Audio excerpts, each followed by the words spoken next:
Krishna, welcome everybody. Om Jnanatimirandasya Jnananjana Shalakaya Chakshurunmilitam Yena Tasmai Shri Guruve Namaha. I offer my respectful obeisances unto my spiritual master who opened my eyes, which were blinded by the darkness of ignorance. We are doing chapter 3 of Bhagavad Gita, and up until now, we have covered Krishna speaking to Arjuna. Krishna is saying, know our nature. He's telling Arjuna how to perform one's duty. One should know one's nature, pick up a work according to one's nature, and then perform that work as a duty, not giving in to our attachments and aversions, because attachment and aversions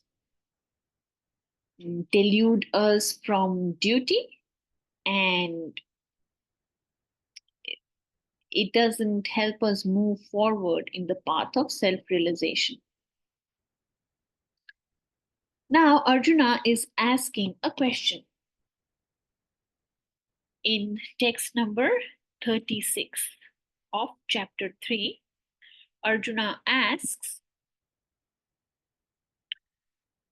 O descendant of Vrishni, by what is one impelled to sinful acts, even unwillingly, as if engaged by force?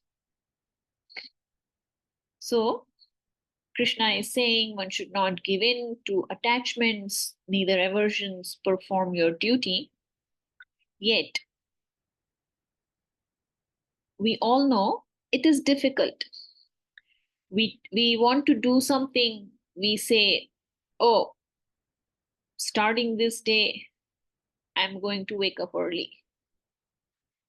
It goes on for maybe a day, 2 day, a week, sometimes a month, but we fall back to our default position, which we feel is the default of like going back into where we were. To keep up things seems tough. And Arjuna is asking Krishna, what is one impelled by? Why one falls into sinful activities when we know what is to be done? We don't find either strength to do or to keep up. And Prabhupada writes in the purport, a living entity as part and parcel of the Supreme is original, spiritual, pure, and free from all material contamination. In our pure state, we don't have any contamination. Therefore, by nature, he is not subject to the sins of the material world. Because we are pure, we should not be committing any sins. Yet Arjuna's question is, but when he is in contact with the material nature, now we come in contact with the material nature, he acts in many sinful ways without hesitation and sometimes even against his will. Because we know what is right, we know what needs to be done, yet we don't do it. As such, Arjuna's question to Krishna is very sanguine as to the perverted nature of the living entities. Although the living entity sometimes does not want to act in sin, he is still forced to act. Sinful actions are not, however, impelled by the supersoul within, but are due to another cause, as the Lord explains in the next verse. So that's Arjuna's question.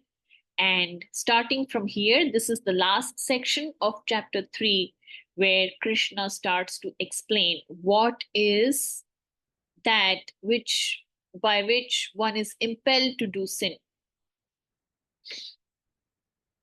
So we will continue in our next time. And we will meet again soon. Hare Krishna.